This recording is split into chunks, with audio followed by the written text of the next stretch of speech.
who or what did you want to be when you were a kid? And how does that connect to today?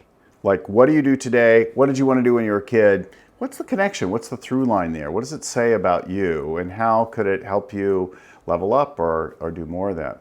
When I was a kid, one of the first and strongest, earliest impressions was watching Neil Armstrong land on the moon. And I watched on a little black and white TV at about the age of 5. And it was extraordinary. And I wanted to be an astronaut. That was the first thing.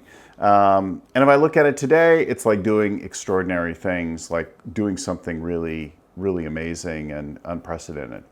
The second thing I wanted to do and be was to be a teacher, because I watched one of my teachers take a subject that I thought was interesting and make it boring. And so I went to my dad and I talked about the problem, and he was a college professor, and I shared the thing with him. He said, why don't you volunteer to teach a class? So I asked the teacher if I could teach a class, and she said yes, probably thought it was a little cheeky of me.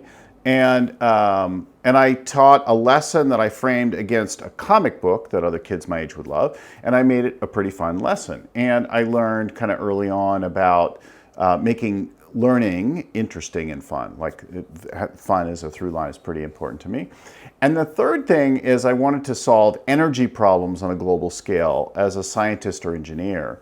And when I think about that today, it's like really tackling things that have a positive impact in the world. So when I net out wanting to be an astronaut, a teacher, and a scientist or engineer as a young kid, and I think about today, I love people doing extraordinary things like their moonshot and my moonshot, right? And I want to make the process of learning growth fun. And then finally, like I want to actually do things, real things in the world that make a difference for people, not just make me money or you money. So it's that combination of those things that made me. So, what made you who you are, and where were you then, and who are you today?